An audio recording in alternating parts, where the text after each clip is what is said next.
Yo, everybody. Welcome to Kentucky Derby Eve. Hope everybody's having a great Friday. Appreciate you guys showing up. We got some pretty interesting picks today. Been a couple scratches. The 4, Rodriguez, is scratched. And the 10, Grande, is scratched. So there's 2 horses out. See how it goes. Here's my pick 5 picks. Hope everybody decides this is the pick 5. Races 1 through 5. I just picked them straight for $1.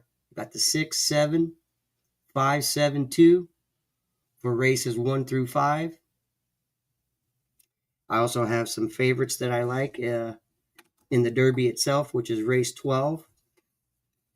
That goes off here about 4 o'clock my time tomorrow. We're allowed today at 3 o'clock this afternoon, Mountain Standard Time. They're allowing like a 24-hour head start on the betting. And there's a local off-track betting facility not too far from my house. I'll go place my bets, and we'll see how it goes.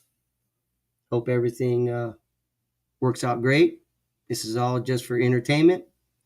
If you have a gambling addiction, please take care of it. There's plenty of free help out there. Pretty easy to find.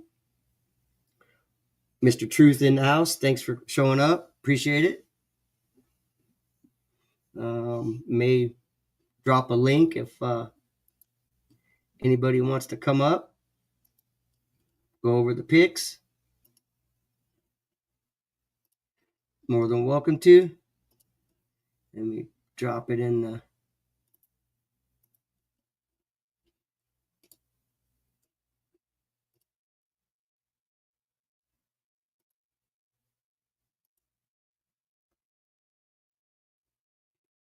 there's a StreamYard link if anybody wants to come up, go over be more than happy to talk about the stream today. Yeah, the link is pinned. Come on up and join us. Let's have a conversation. Maybe we can share your picks, see what you guys are coming into.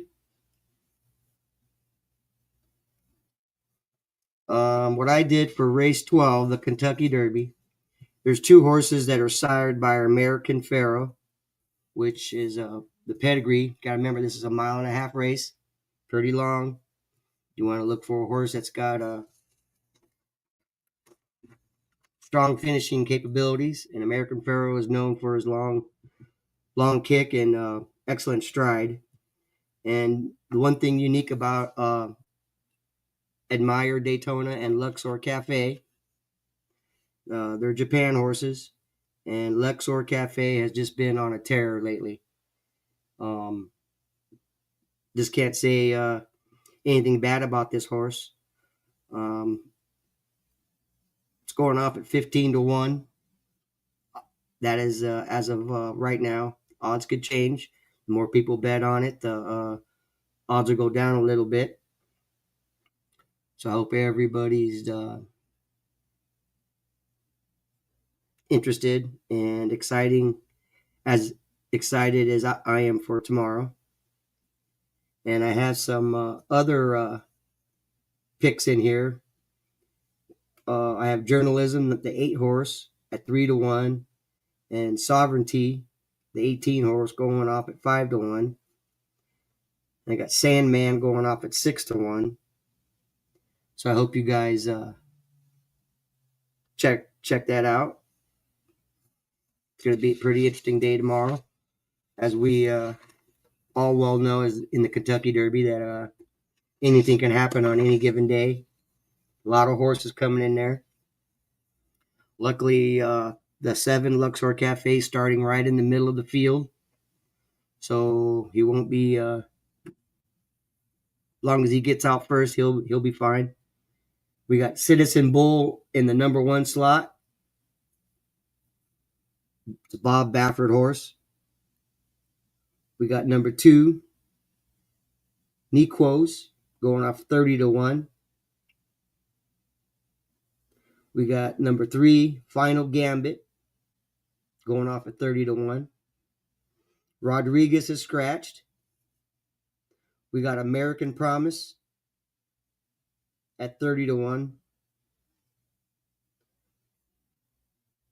Admire Daytona.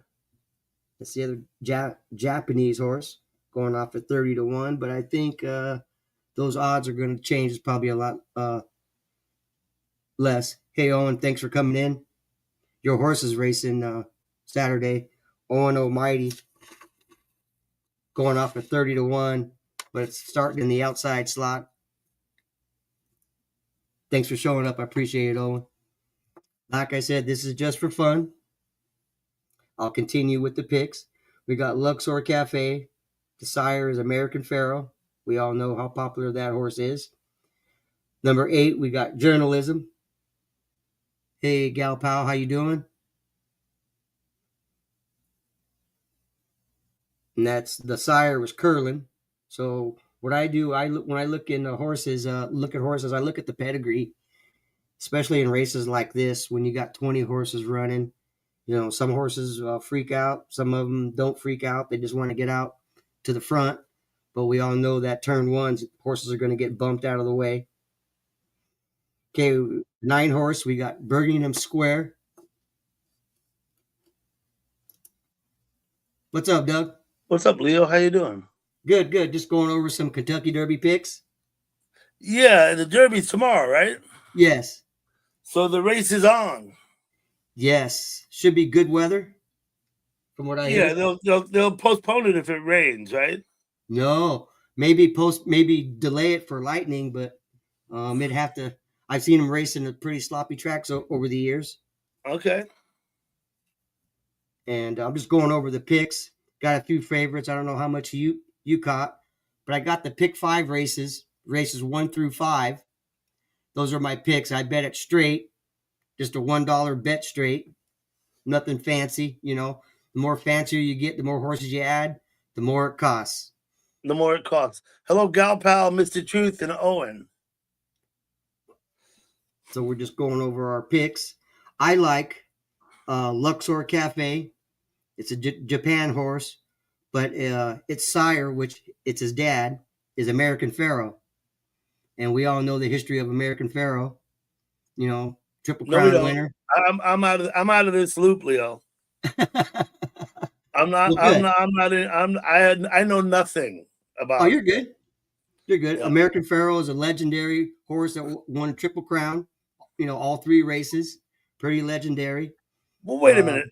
On the Triple Crown, doesn't that only happen like once every few decades a horse wins? No, every year you got Kentucky Derby, Belmont Stakes, and Preakness, right? And the Preakness. And shit, what's the other one? The Preakness, right? No, the Preakness is not part of the Triple Crown. Not one of the Triple Crown. Then I don't know. But it's not often that a horse wins all 3, right? The same horse. American Pharoah's won all 3. There's only been like 6, maybe 10 horses. I could be wrong. The Belmont Stakes.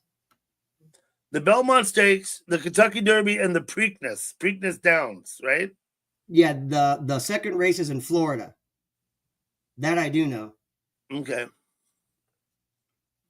So let's see how it goes.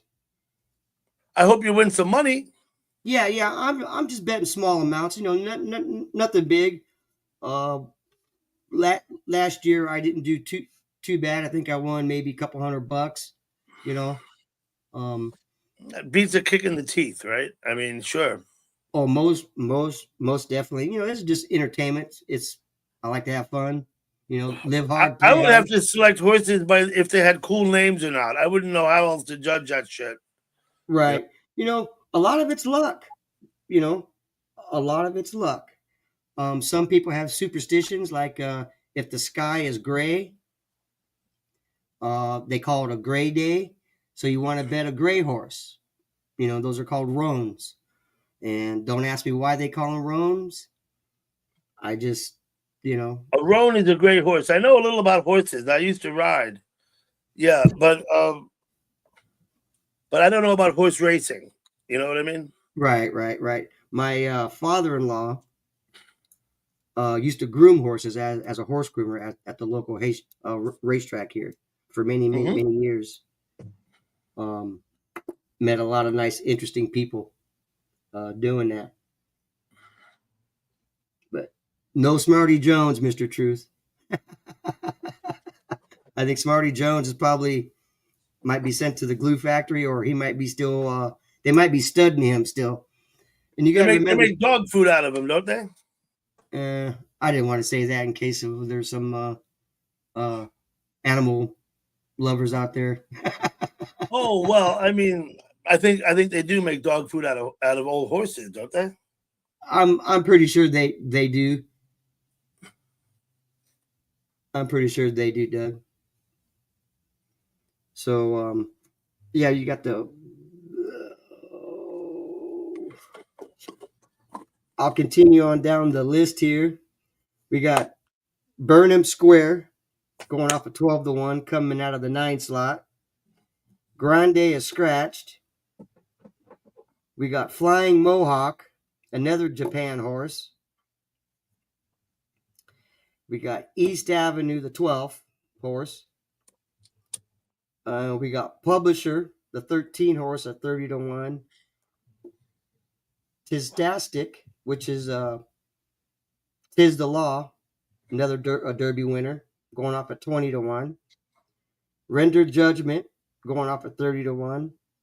Colbet, to me, the way how I see the lineup, in my opinion, this is pick it. Any one of these horses have a decent chance, in my opinion.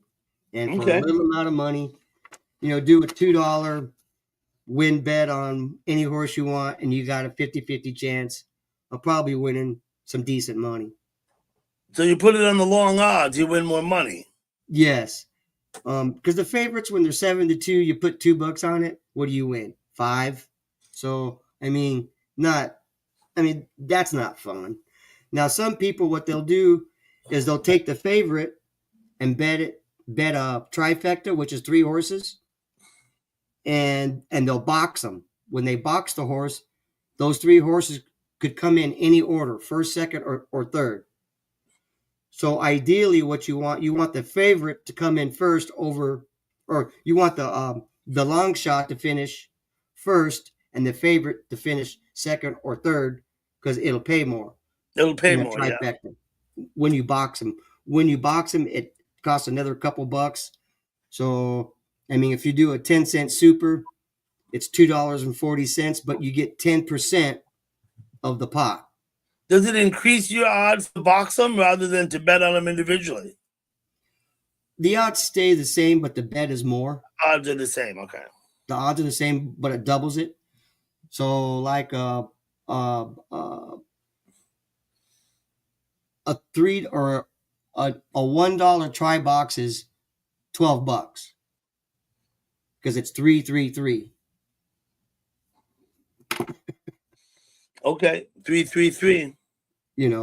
So, but I just like to sometimes gamble a little bit. I do it with moderation. I just take the money I have in my pocket, and once I run that out, I am done. I don't go into the poorhouse or anything. But the horses that I like in race 12, the ones I'm betting on, are the 6, the 7, and the 17. I'll probably do a $2 win individually on each one of those. So that's $6. And then I'll do like a $1 exacta box, which would be for $6, and I'll box the 6, 7, 17. And then I'll just watch it in the comfort of my own home. I kind of know, but yeah. Yeah, because some people have betting apps. You can bet them, right on your app or whatever.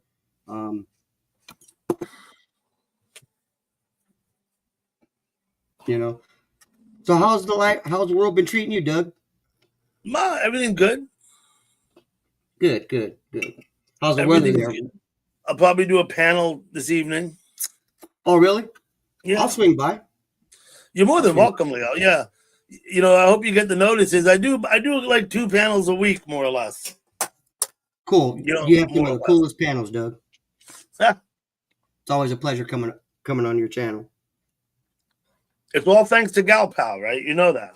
Yes, we're all interconnected in some way. Mm-hmm. She holds it all. She holds us all together. Yep. But it is 11:47 our time, so I got another almost 3 hours till the window's open to place these bets. And we'll see how it goes. I'm pretty sure, though, I haven't looked at the weather, but I think it's going to be a clear track, so it'll be fast. It'll be a fast track, and it'll be very very exciting. Yeah, if it's damp, the race is slower, and some horses don't do well, but other horses do better when it's muddy and wet, right? There is some horses that love racing in that slop. Yeah, then they do better. Isn't that a bit weird, right? Yes, that is so exciting to see. Here a while back, it was on a Friday, the day before the Derby. I had gotten off early, and I put $2, and this track was sloppier than snot. I put $2 on this 70-1 long shot, and started way on the outside in the number 12 slot, and it ran all the way around on the outside and came in first. Johnny Blaze. So that's $140, right? 70-1. Yeah. Nice. So I mean, just got lucky, but sometimes you have to. I mean, it's like gambling. It's all luck. I mean, hello, Johnny Blaze. Well, big up, Johnny. Some games you could like, for instance, right? If you're playing blackjack and you're smart, you can weigh your own odds and know when to hit and when not to. You know what I mean? Right, exactly. Because blackjack is basically, you just got to remember what's come out of the shoe. Right. Or at least you don't have to remember exactly, but you have to have some method for keeping track of the low cards and the high cards, like in your head. You know what I mean? Most definitely. Yeah. Other games, like, I think, are rigged, like roulette. Is there a roulette table anywhere in the world that's not rigged?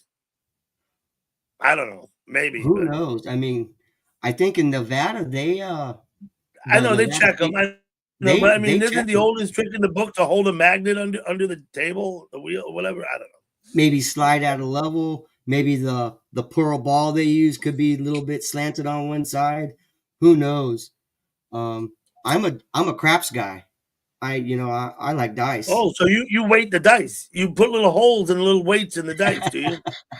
No, I like when I go to Laughlin or Nevada, I like to shoot craps. That's my forte. Shooting craps, yeah. I did 16 hours straight at the craps table one time, about 15 years ago. 16 hours? Yeah, straight. Oh, fuck. I was on fire. I hope you walked away fat. Oh yeah, I didn't do too bad. It was real funny because when we were there, went back up to the room, went to bed after 16 hours. My wife and I, we come back down to eat some breakfast, and everybody's high-fiving me. And my wife's like, what the hell's going on? And this lady's like, your husband was on fire last night.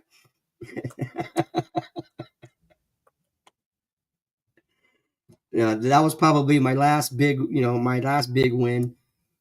So I probably donate more than I've won over the years. I just go just for the fun and just to relax. And my mother used to go down to the casino in Yonkers. It's only, 12 miles away, with like the ladies from the club, right? And she would take $200, and anything she won would go in the other pocket. And when the 200 was gone, she would be done. This is back in the 90s, I think. It was like, money went a little farther. But that was her policy. She'd put 200 in the one pocket. Or maybe it was 250. I don't remember. Anything she won at all went in the other pocket. Gotcha. And when the one pocket was empty, she was done, and that was it, regardless. Gotcha. Yeah. Yeah. No, I usually, depends how long I'm going to stay there or what I'm going to do, but I usually maybe $500 in my pocket, and if I blow it, I blow it. Her philosophy was, if you don't spend anything, you win. At least you're going to walk away. You won't lose all your money. Correct. At least you won't lose all your money. You may lose half of it or more, but you won't lose it all, right? Because you kept. Right. And then sometimes she comes home fat too. Like made double their money. Sometimes she'd tell me. Gotcha. And Gotcha. I do believe, and I'm not 100% sure, but I think she would just put it in the slots down here in Yonkers. I couldn't imagine she played any table games. I'd be shocked if she did. You said this was back in the 90s, Doug? Yeah, down here at Yonkers at the Raceway. Yeah, I think your money went way further at a casino in the 90s versus today. I mean, look at the penny machines. You say you throw $100 bill in there and you max bet, you're betting like $20 a pop. Playing all the lines. Oh yeah, I think the money went a lot farther. Yeah.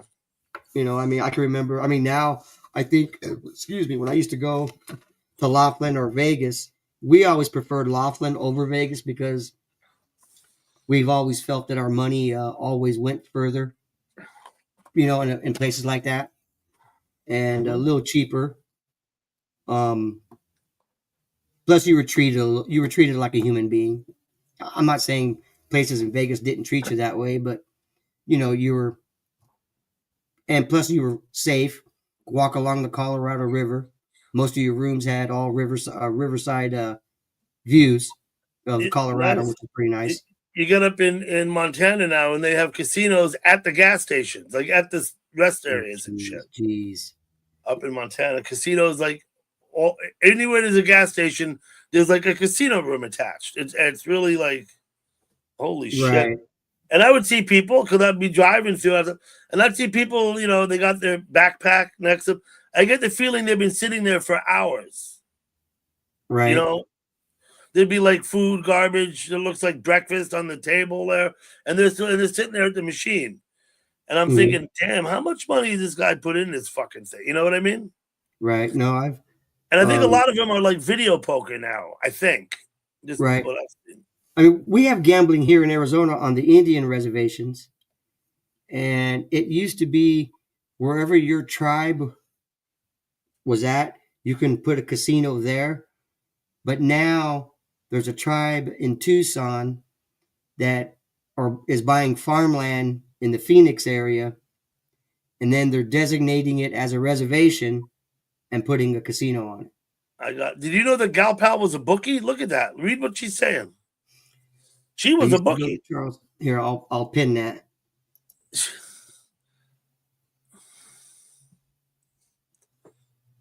Read the next one. Play football bets in person, Louisiana, then the friends, neighbors found out.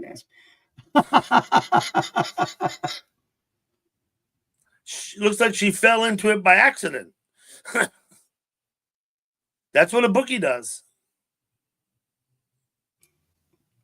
That is hilarious.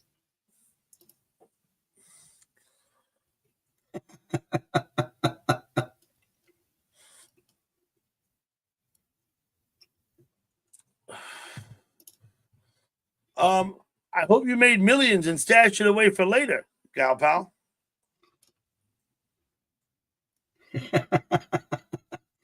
She says she did. Perfect. That is funny. But yeah, at 3:00 our time, and I'm not sure, that's probably 3:00 our time here is what, 7:00, 6:00 East time. That's when they open up the betting for tomorrow.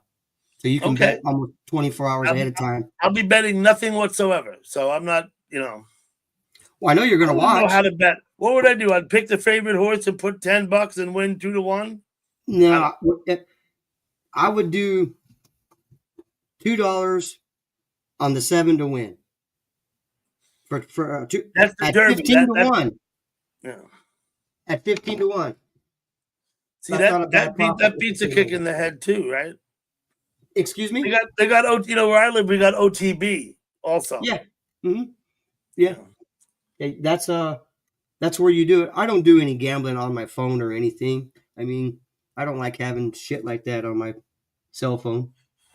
It's just a personal preference, you know. Mhm. Do you remember the movie The Sting? Yeah, one of the favorite movies of all time. That movie was great. I think I saw it in the cinema, and of course, I've watched it a couple times since, like on TV or whatever. And it gets better the more. When I was young, when I was in the cinema, I was a young teenager. I think like 12 or Hmm. 13 years old. I don't even remember. I was young. But as I got older and watched it again, and I started to figure out what the fuck was really going on, you know what I mean? Oh yeah, It's there's a pretty deep movie. Those guys go deep. They go deep, and they yeah, fuck this well, guy. They Paul fucked this Newman guy and over. Jackie Gleason was in that, right? Was Gleason in it? He might have been, I but thought he was one of the guys that they were it was trying to Paul get over Newman, on. right? It was Paul Newman. It was I don't know. Was who the hell else? There was a who was the mark? The guy that they marked. He was an actor that we all know his name. I forgot who. I thought it was Jackie Gleason was the guy that That they was were not trying to. Jackie Gleason. He might have been in No. the movie, but he wasn't the mark. Oh, They fucked this guy over. They set up this whole fake betting house. You know what I mean? It was like I remember holy. that. They Yeah, went deep. yeah. No, that was, and they even had it. I think faked all the way down to the horse track and the horse and the jockey. They made it that real. And the fake police too. Yeah. Right in the end, the cops were all fake. Yep. Yep. Didn't they make a part 2 to that? That wasn't very good. Sting 2 or something. They made a sequel to it, but you know what? I have not watched that movie, the sequel, And or whatever. I I never wanted saw it. to think that Burt Reynolds was in the second one. Yeah, I think Burt Reynolds he was married to the carney that had the merry-go-round, right? Wasn't that Burt Reynolds' role, or the boyfriend of that girl with the carney girl? Remember? I thought so, but She had the merry-go-round, I'm gonna have to watch and that movie again. and they made the deal there about, okay, well, we'll get this guy. She said, I'll get these people I know to help us, and we'll set this guy up, and we'll fuck him. Right, right. James Collins. How you doing, James Collins? Thanks for dropping by, buddy. So Hope you all see is what well Gal with you. Pal's saying? She would cross state lines to go to make the bets, right? Because Yep. she had to go to, Charlestown. yeah. I got it pinned up on the comments there. Hope all is well with you, James.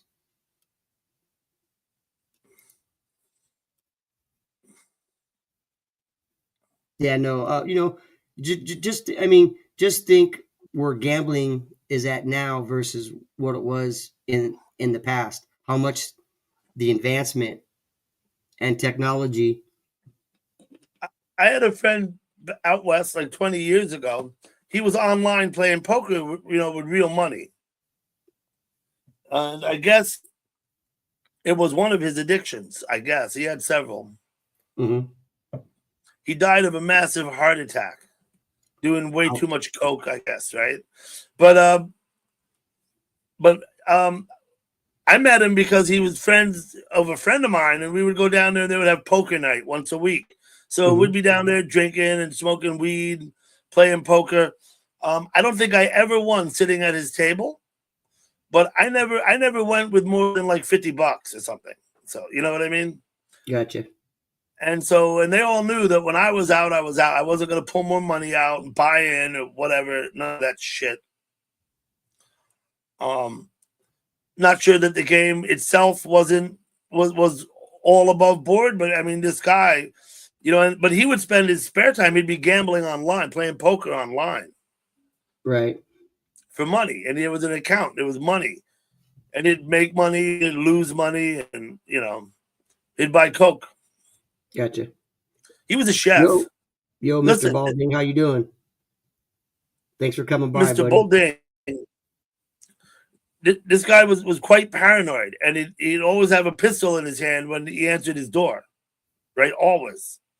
One night, this fucking guy shot himself through his calf, went in the top and out the bottom, didn't go in his foot, like tore his calf open while he was opening the door because he pulled the trigger by accident. You know, he has the gun pointing down next to him on his side when he opens the door. Gotcha. It wasn't me at the door. It was some other guy, but I heard about it like the next day.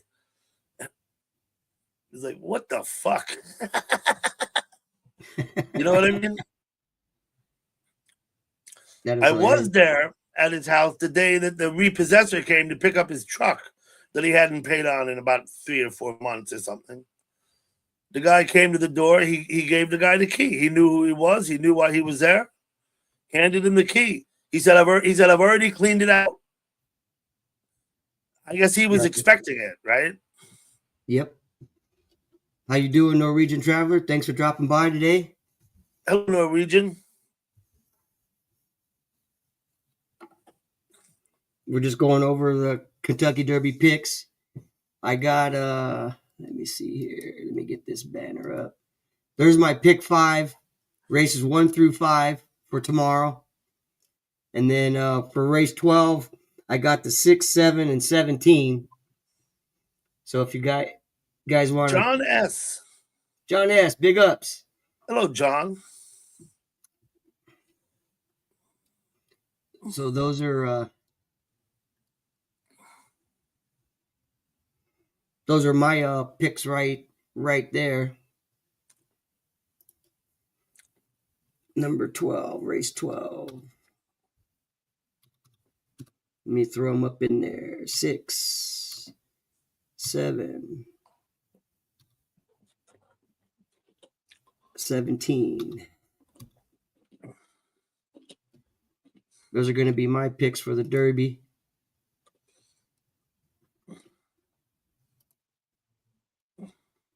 I'll put those up in there. Appreciate everybody coming along. Oh, Mr. Truth. I appreciate you saying so. You should come by my panel tonight. You may drop your link down in there, Doug, or I'll drop my link. Let me go get it. I'll drop it. Hold on. I can probably easy for me. I got it right here though. I've already picked it up. Okay. Yeah, everybody sub up to Doug. He's got some good content, some really good panels. I think I'm already subbed to Mr. Balding. Oh, no, I'm not. I'll sub up to Balding. I'll check out Truth too. Oh, I'll leave you a little note, Mr. Balding, on your trolley car video, train, whatever that is. You're short. Look at that.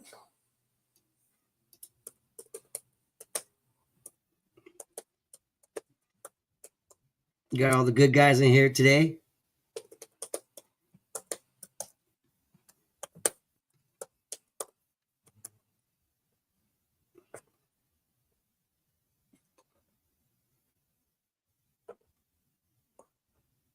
So what is it? It's construction on the tracks? Is that what I see here?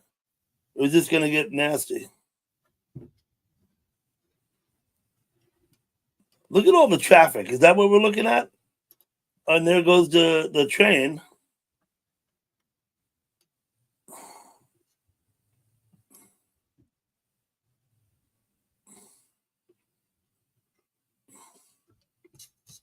American Promise. Is that what you're asking for, Gal Pal? American Promise. I have no idea. Let me find Mr. Truth's channel. Number 5 is American Promise. There you go. Mr. Truth, I'm going to sub up to you. I'll leave you a little note on your shorts, too. Lady Justice. Justice. Blind. Is she wearing a blindfold? Yes, she is. Look at that. It's perfect. Yes, I do, Mr. Balding. I do have a budget when I go to the track. But that doesn't... Norwegian, that is Dougie Doug. I'll go find your channel, Norwegian. Don't worry. Norwegian Traveler. Did you read Mr. Truth's? Oh, I don't have a channel, Doug. I'm just on a mission against some people who are not here. Thank God. Okay, I subbed you anyway. Norwegian Traveler. I noticed you have no subs at all and no content. I could sub to you anyway. So then you'll have one sub. You'll know it's me. I can vouch for Mr. Truth. He's one of the good guys. Mr. Truth, I subbed to him too. Yeah, But I can't leave you a note because you don't have anything posted there, Norwegian. I think Mr. Truth had a couple shorts up, but I think they got Mr. Truth does. He has a short. He has a video. Okay. And of course, Balding does too. Let's check out John S.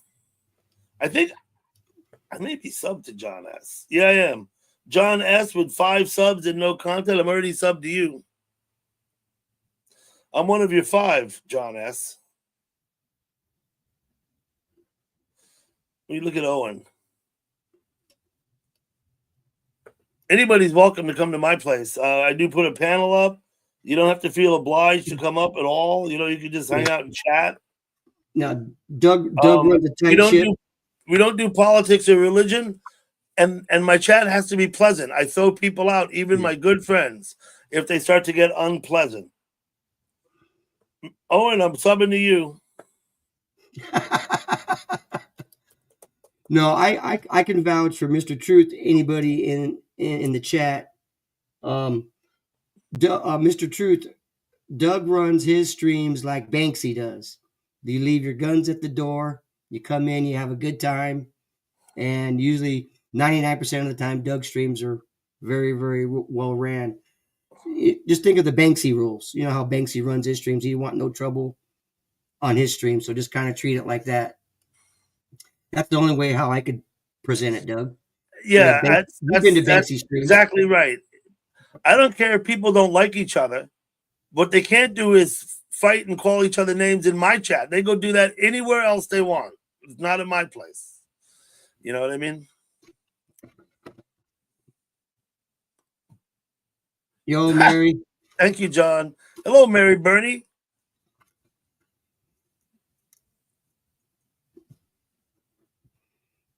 Well, with me, it can go either way. But I try and stay out of the drama. Yeah, no, I stay clear. I don't go places where there's lots of drama. I leave. I don't even stay and watch and listen. I really don't need to know all of that crap. You know what I mean? Right. You're house trained. Perfect, Mr. Truth.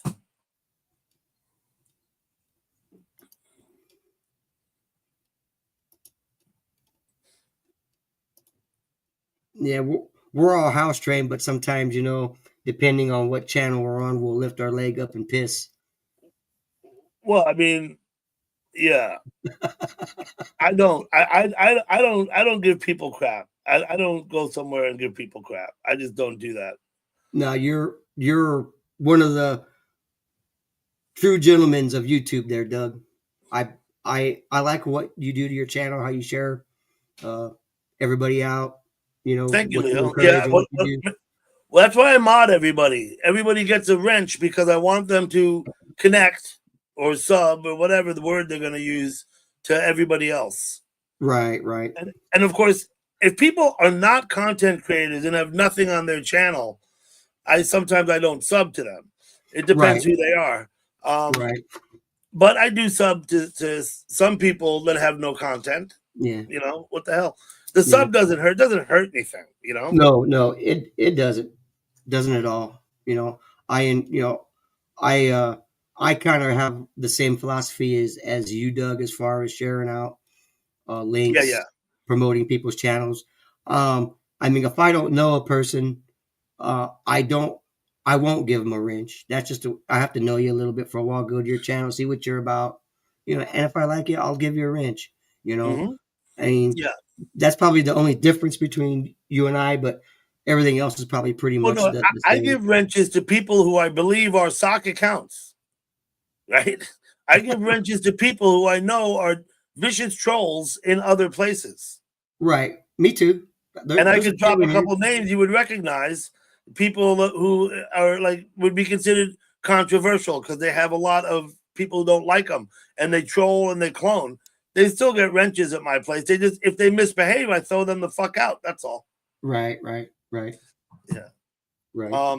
And there is a reason I do that, and I tell myself this. I hope it's true, but it's because I want people to feel comfortable at my place. If someone's there without a wrench and it's a chatter who people generally don't like, they're going to abuse them because they all Right. have wrenches, Right. right? So as Right. long as, like I said, as long as they follow the rules, Right. which is don't talk shit about people. They start talking shit about people, even my friends, I throw them out. Have you ever been to Tommy Temper? Yes. Did you see the way how he runs his chat? How his Yes. mods are? Yes. He doesn't want anybody timed out or banned, but if you do, he wants you to state why you did it. Yeah. I He think needs the mod. He needs the mod to declare why he did it. Yeah. Yes. Yeah. Because Now Tommy Temper will throw people out for racism, oh yeah, right? yeah, I see him do it. But what he won't throw people out for is for expressing political views. No, That and he trolling. will not throw people out for that. Right. He's pretty much a free speech channel. Doesn't like racism. Wants to hear both sides of the issue, no matter how Both it's sides, presented. exactly. Yeah. You know. No, I like Tommy Temper. I probably sometime within the last month I was at his place talking, and before that it had probably been a couple months since I'd been there. I think since I've known Tommy Temper, when I first met him, I would go frequently, and as time goes by, you know how it is. You find other places that you go. You can't go everywhere. You know what I mean? You Right. can't go Hey, everywhere. Mary. Hello, Mary. But I've always liked Hello, Tommy hello. Temper. Hello, Dougie. Hello, Leo. How you doing? I'm doing good. I thought maybe I can come up and just say hello. Hope y'all have a great day and weekend ahead. Are you going to have a party for the Kentucky Derby, Mary? I don't much watch. It's a Kentucky facetious Derby. question. It's a facetious question. Probably Mary. not. I kind of But it's doubt like it. So, people have Derby parties like they have Super Bowl parties. You know what I mean? right? And they Yeah. invite everybody over to watch the Derby on their big screen TV, and they make all kinds of cocktails and hors d'oeuvres. You know. Yeah, I don't think I'm gonna have a horse racing party. I don't really much watch that. It's kind of not my thing, but a lot of people do like to watch the Kentucky Derby.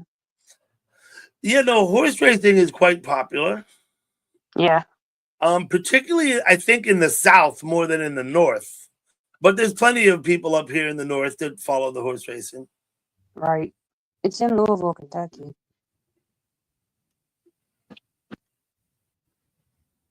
That is hilarious. Mr. Balding, as far as having a party for the race? Yeah, I think that's what he means.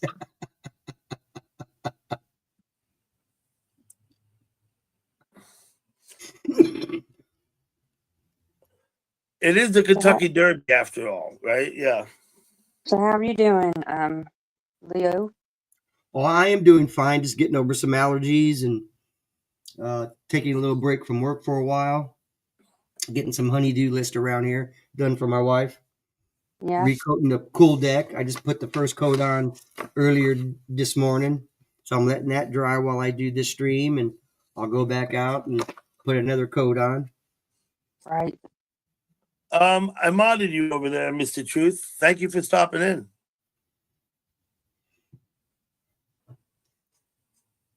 Sorry you're dealing with allergies. I've been dealing with allergies too. Well, it's been pretty windy here. And birch and you know, when you live in the desert, it's gets pretty bad sometimes when the wind and when you don't have any rain for a while. You know, is it pollen? Yeah. Yeah. So we is have that bad pollen here? Sorry, Mary. Leo, is that why you take time off of work? Because it's allergy season? No. Okay. Right now, I'm waiting on some material to get fabbed up for the job that I've been showing some videos on at the Desert Botanical Gardens. Few panels, and then that job will be done. And then I'll take a break, maybe about a 30-day break. I'll start back up in June, but we're working in the foothills east of where I live, just the foothills of the mountains here, which is a little cooler on another project that'll probably take maybe 6 months or so. Cool. for a gentleman, and we'll only be working probably Monday through Thursday, off Friday. And it's duct work and stuff, right? No, actually, this one here, a friend of mine, he's a survivalist, and he added another building, and he built it out a block. So he wants me to come up and put a metal roof on it so he can slaughter Yep. his I got it. his animals, his cows, chickens. But you did tell me that you do duct work, right? That's not my forte. Not your forte. Maybe you were just doing it at the time. Okay. Yeah, I'm just an architectural guy, light gauge, steel. I work for a guy sometimes doing structural steel, big 1/2-inch I-beams, stuff like, Sure. I know all about structural steel stuff. Yeah. I only do that when he needs extra hands. I'm kind of like a mercenary. I kind of. When you say architectural, you mean like non-structural steel applications? Yes, to a certain degree. Some are structural. Like copper. Well, obviously, roofing. the roof has to be structural, right? Obviously. Yeah. Copper roofing, but it's still considered architectural to a certain degree because the roof is not. You got your framing supporting the roof, so it's considered architectural. We have a local here in New York. They are ornamental iron workers. They don't do structural, but they do. They hang siding and they do all of this other stuff. Yeah, that's pretty close to what we do. And nowadays, the siding on the buildings it's like all glass. It's like, holy shit, Right. And it's really weird because out here, the way how the union is, architectural sheet metal work and window glazing they're in the same union. Really? Yeah. Okay. Here on the West Coast. Because it's a non-structural external finish. So that's why they're in the same union. Right. Okay. And then all your heavy guys go to the iron union, to the iron guys. We have ornamental iron, non-structural iron workers, ornamental guys out here. They have their own local. And of course, we could go back and forth in New York City, there's 5 ironworker locals. Right. And as an ironworker, you could work out of anybody's hall. Right. You know what I mean? Right. So. Yeah, and that's what makes it kind of neat out here on the West Coast here in Arizona. We're a right to work state, so you can work on a job that's not a union and you don't have to join it. It was like that in Wyoming too. It's right to work. And there's nothing wrong with that because you know what? It's on both sides. You got some guys been in a union so long, they'll do the bare minimum just to get by. Same thing on the other side. There's both sides to it. Yeah. No, I don't. I support private sector unions. I'm a union iron worker, private sector union. I don't necessarily, as a union man, and it's people get upset with me for this point of view. I don't necessarily support public sector unions. Why? Right. Because they're paid by tax dollars. Right. That's why. Because the people who tax you have a fiduciary responsibility to your money. Correct. You would hope that they would spend it wisely, not wastefully. Right? True. So anyway, we don't even need to get started. I think it's what makes New York City so expensive is because, all the subway, everybody, they're all unionized. All of the civil servants.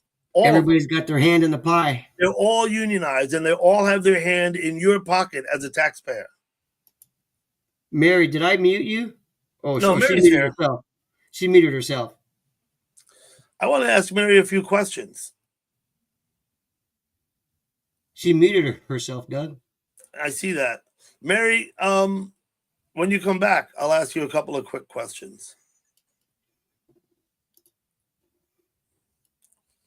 Southerners don't support unions at all, says Gal Pal. Yeah. Well, define a Southerner. Someone from below the Mason-Dixon line.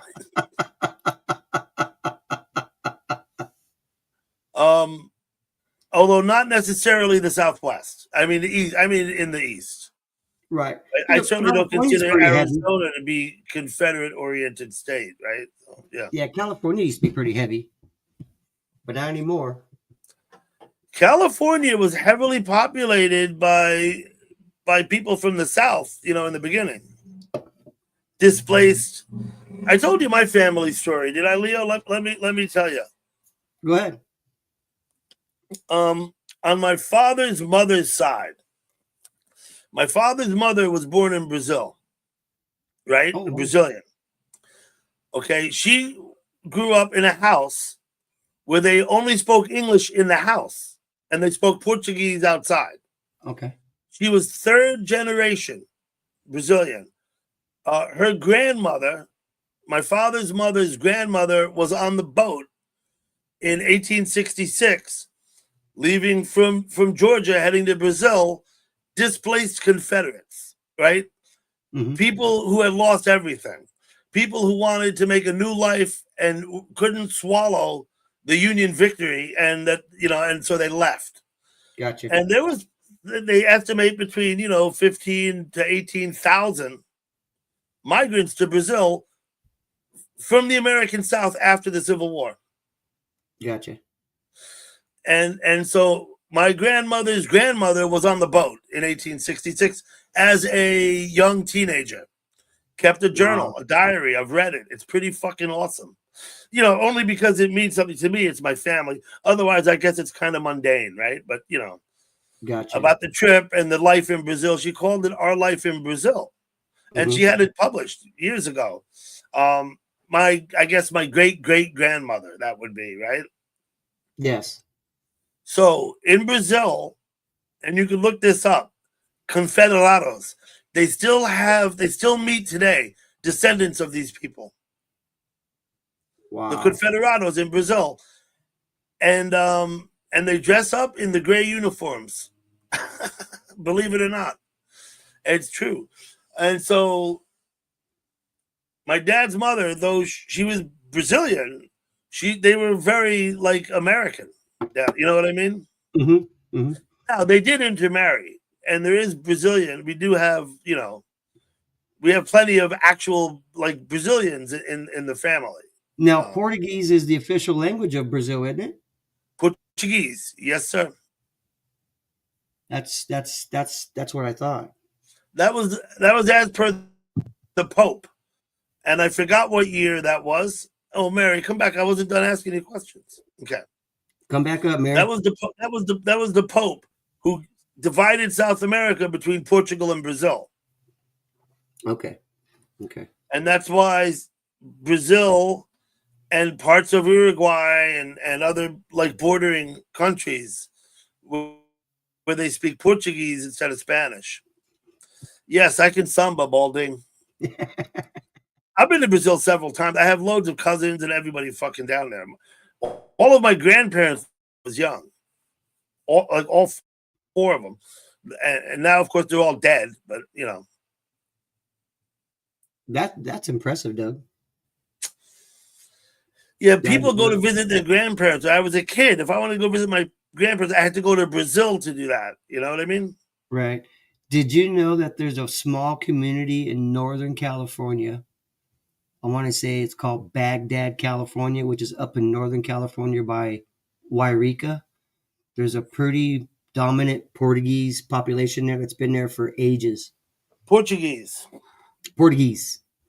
Huh? I say Portuguese. Or Portuguese. Yeah, I got it. But because when my grandmother came over from Portugal, that's where they went. Mm-hmm. And then went into the interior part of Northern California and settled in the Napa area. Yeah, we have a big, thick Brazilian community in Newark, New Jersey, not far from me. Okay. And I don't know how, but there's all Brazilian restaurants. Now, Portuguese, of course, from Europe is a little different. I know where the Portuguese were here because I've been there, up in Plymouth, Massachusetts. Oh, yeah.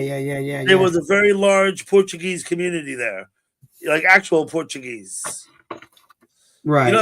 I've been to the Azores, Leo. Oh, wow. The Azores is Portugal in the middle of the North Atlantic. Correct. And that was pretty wild because they still They still hunt whales out of the Azores. I would imagine. Isn't some Eskimos out of Alaska? Don't they still do the old fashioned whale hunts? I think indigenous Alaskans, people in Alaska, still have the right to. Yes. That's what I thought. And now these Portuguese in the Azores, they do it, but they do it in a very limited way, right? They don't use factory ships the way the Japanese do. What they do is they have tall towers on the islands, and they have lookouts. And I guess, I don't know, when they see them, they fucking leave in longboats off the shore to go Don't they chase. spear them with a rope? Yeah, yes. They go That's out what I there and thought. rope them. Yeah. And I think that's how come they're allowed to do it, is because they do it in the traditional method. Right, right. Not on a big boat like they do in China or Japan. Yeah, not like the Japanese. Yeah. Vasco da Gama was a Portuguese explorer, Balding. Absolutely. Vasco da Gama. Mm-hmm. Now, it's also my understanding that much of Christopher Columbus's crew were actually Portuguese, not Spanish. And who was it? The Nina, the Pinta, and the Santa Maria. One of the other captains. Here's the thing about Columbus, right? They all knew there was land over here. They knew there wasn't a surprise when they came upon land. You know what I mean? That's kind of a built-up myth that he was certainly exploring, but he fully expected to find land over here. And he had people, the Portuguese fishermen and other seafarers of Portugal, they knew it was here. They'd been over here and fished off the West Indian Islands, and that's what I thought too. I thought they knew it was here. So the they knew myth it was here, is, but they needed him to confirm it, right? he was for Ferdinand, right? The Spanish guy. He was sponsored by the Spanish crown. Mhm. King Ferdinand, I believe, Ferdinand. sponsored his trip. What he needed was the money to sponsor the trip. When he got over here, he claimed the land for Spain. No one had ever been here before and claimed the land for Portugal, because they weren't here under the auspices of the Portuguese crown. They were just fishermen. Gotcha. Right? Columbus came under the auspices of the Spanish crown. And so therefore everything he found was theirs, was Spain. Yeah. Yeah, because But the notion that they didn't know where they were, that they had no idea, that's not true at all. didn't they run into not Cuba first, but the further outer of the islands out there in the Hispaniola. or somewhere? Hispaniola, not Hispaniola. Haiti and Dominica? That was the island they landed on first. Okay. That's right. what I thought. There's an island, right? It's half Haiti and the other half the Dominican Republic, right? Or Puerto Rico, isn't it? Hmm? Puerto Rico? Doesn't Puerto Rico split an island somewhere? Yeah, no. Puerto Rico is not the first island they landed on. It's a separate island. Okay. Puerto Rico, I believe, is further east than. I got you now. Haiti and Dominican Republic. I had to put the world globe in my head and kind of think about where that was at. But you are correct. Yeah. But, and he thought he was hoping to God. He was hoping he was actually in India.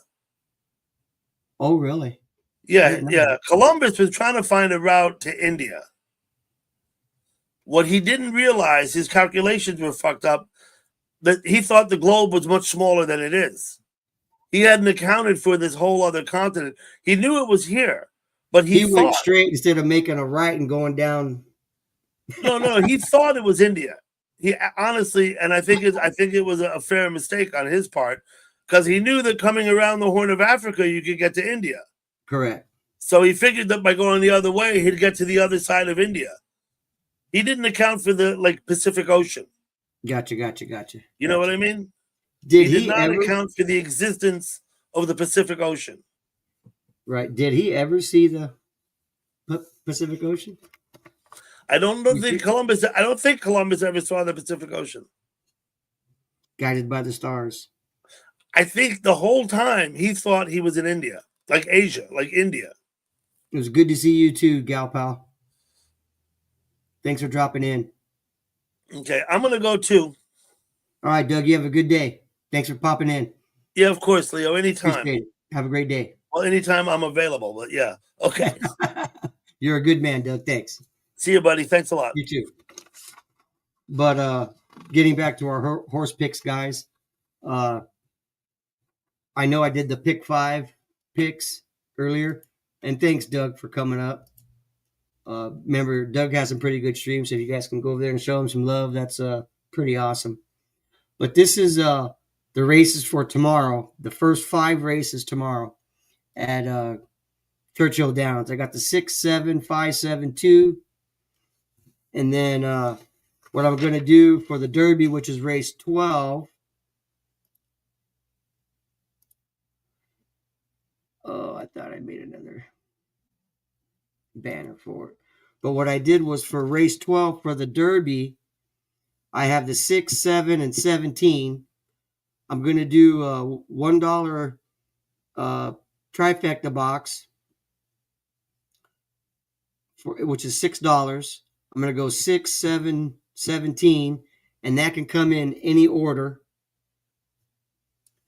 And let's see if we get see if we can get some tickets won, because at 3:00 our time, our local OTB is going to open up the windows where you can start making those bets. But to me, it looks like this race here on Saturday for the 12th race, any one of those horses could win. The reason why I'm going with Luxor Cafe and Admire Daytona, they're both related to American Pharoah. And they're both starting right in the middle of the track.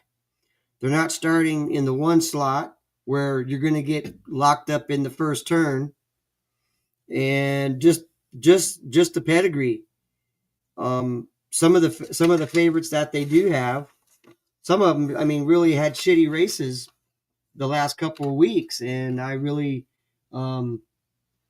didn't like what was going on. Like Journalism, I mean, it's starting in the middle. It's a curling horse, Uncle Mo. I just don't see it there. That's a 3-1 horse. I just don't see it. Sandman, I think he's going to be in the top 3 finishers. You got Journalism, Sovereignty. They're all going to be there. If you wanted to do a 10-cent super for $2.40, yes, it's 1.5 miles on the dirt. So you can go 6, 7, 17, and 8 on a $2.40 bet for a 10-cent superfecta, which if that hits, you get 10% of the superfecta, and that can come in any order. Doesn't have to come in exactly the way how you print it, as long as you box it. So for $2.40, I don't think you can go wrong. Yeah, I was kind of hoping BT would come by. He's probably working, but I wanted to do the steeplechase that him and Stu did.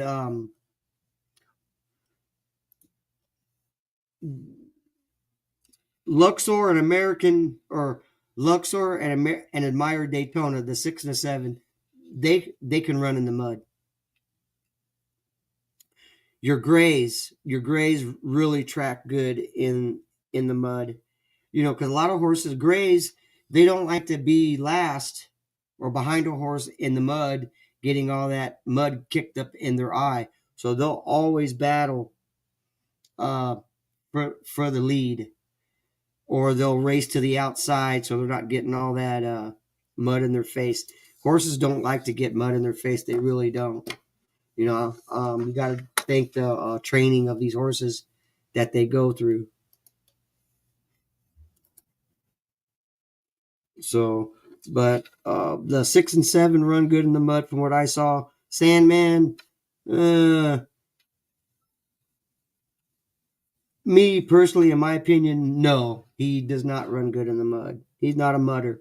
His mudder wasn't a mudder. So, but like I said, for a few bucks, guys, get your bets in early and relax. Got Roy Explorers in the house. What's up, buddy? How you doing? Gonna be heading your way here probably somewhere in July. I'll get a hold of you and we'll talk. We'll do a meetup maybe if you're not too busy.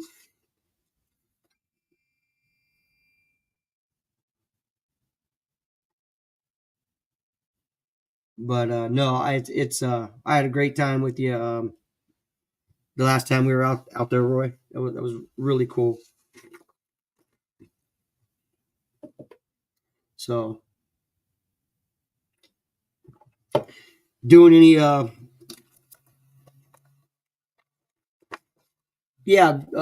I'll definitely let you know the exact itinerary up there, and we'll do something together like we did last year. It was really nice of you to take time out of your busy streaming day to hook up with me. I really do appreciate it.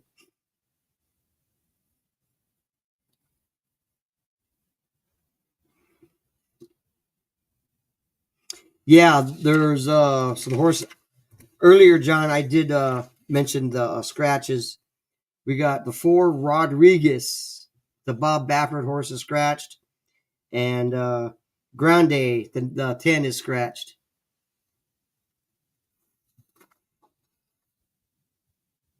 I don't think Chunk of Gold is scratched, but Grande is the scratcher on that one, John. Flying Mohawk? Yeah, 10. 10, Grande. Gotcha. Yeah, no, Roy, the pleasure was all mine meeting you. We'll have to do that again. That was a lot of fun. Yeah, I saw that Rodriguez was scratched yesterday, and this morning the early horse Grande was scratched about 9 o'clock, 10 o'clock this morning from what I saw. So I do have some notes in front of me that I took down yesterday. But excuse me, but this morning I did get a notification that they did. I wouldn't be surprised you get another one. That's why when they do the Derby, they qualify like maybe 22 to 23 horses, and some are just standby because a lot of them, get scratched. Maybe they'll come up lame in warm-ups, or they'll just not work out right. Some horses do work really good. Race 12, John, or Balding, and that's about 4 o'clock our time in Arizona, Mountain Standard Time. So I would imagine it'd be a little late your time. You'll have to do the conversion on that, Balding. But there are some, like I said, American Promise likes to run really good with a few horses. The 2 Japan horses, the 6 and the 7, they're going to be right there. I just got a really good feeling that pick some horses, get a program, look at the details. Some horses like to run good. Some horses like to stalk late in the back.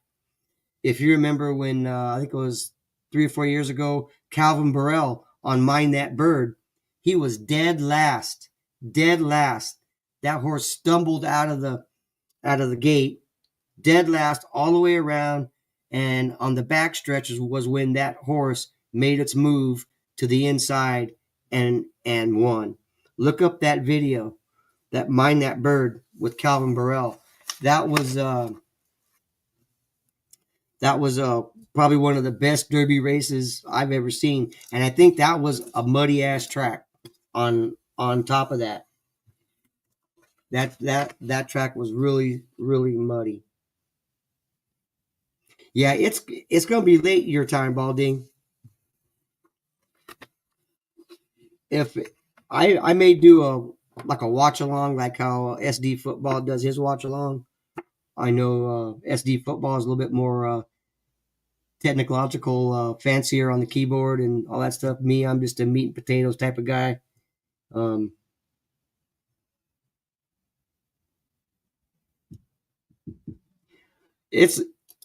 That is true, John. But somebody like you who's never bet, beginner's luck. Put a few bucks down, man. I mean, I don't think you have much to lose. Yeah, very important to know who the jockey is. Calvin Burrell's a legend. Big up, Zimmy. No, Calvin Burrell, I mean, he's you got Javier Castellano's racing Owen. He'll be on top of Owen Almighty.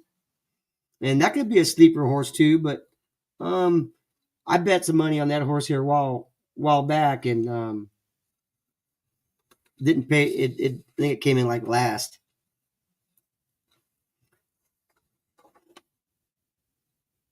Thanks for dropping in, Zimmy. Appreciate it, man. Appreciate everybody dropping in today. Dropping by and say hello. And the pedigree, is you got Javier Marina is on Luxor Cafe. You got Clive Lamar on the 6. Mike Smith on that one got scratched. Flavor and Pratt is on the 2. Manuel Garcia is on number 1.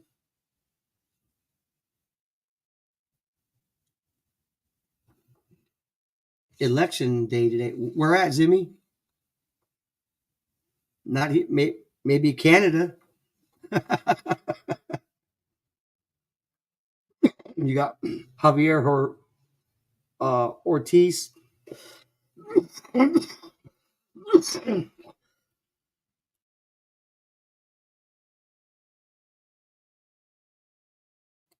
got Javier Ortiz on 17.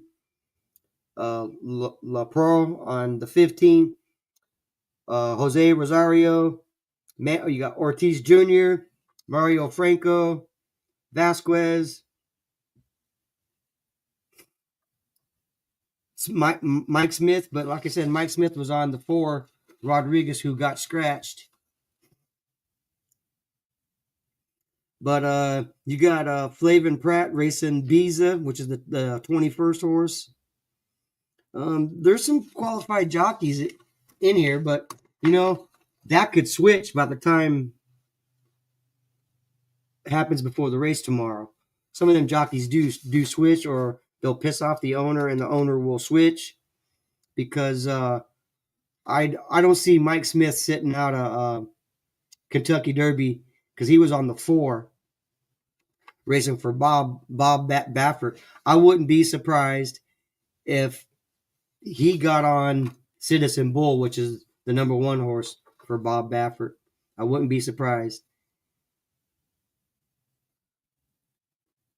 Let's see, you got a Dwayne Lucas horse, which is American Promise, the 5. You got some legendary horse owners and some trainers here tomorrow racing.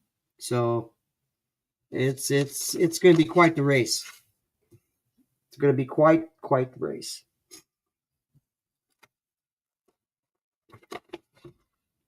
So does anybody have any of their own picks they want to share? Just type it in the chat or come up on the panel.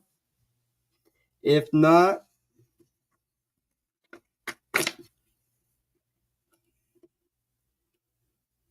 there's check out this little quick rant that I found a long time ago around Christmas. Hollywood making movies right now because of us! I'm on the phone with every studio at night, insurance companies, producers, and they're looking at us and using us to make their movies. We are creating thousands of jobs, you I don't ever want to see it again! you don't do it, you're fired. And I see you do it again, you're gone. And anyone on this crew does it. That's it. And you too, and you too, and you. Don't you ever That is so funny. I need to clear that video up a little bit. No, Balding, there's no there's some the ones I'm betting on, the 6 and 7 are Japan horses. And I think you got some from Ireland, some Ireland horses in there. You got some handicap horses in there, some wheelchair horses. But no, they're from all over the world. But I think there's 3 or 4 Ireland horses. There's 3 horses from Japan. And you got to remember, Balding, these horses have to qualify to even get into the Derby. So, and they start qualifying for the Derby like in November. And you have to have so many points to be in. Or if you win a couple big races, you can get in by a waiver el de facto in, because it's just the way how they do the Derby. But most of the time it's done by a point system.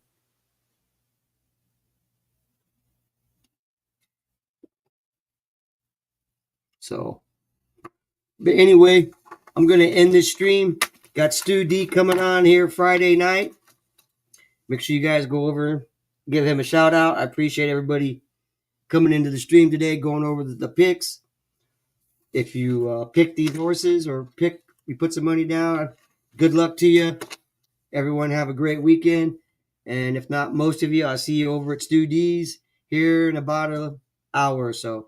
Have a great weekend, everybody, and take care. Thanks for coming in. Thanks, John. Have a good one, everybody.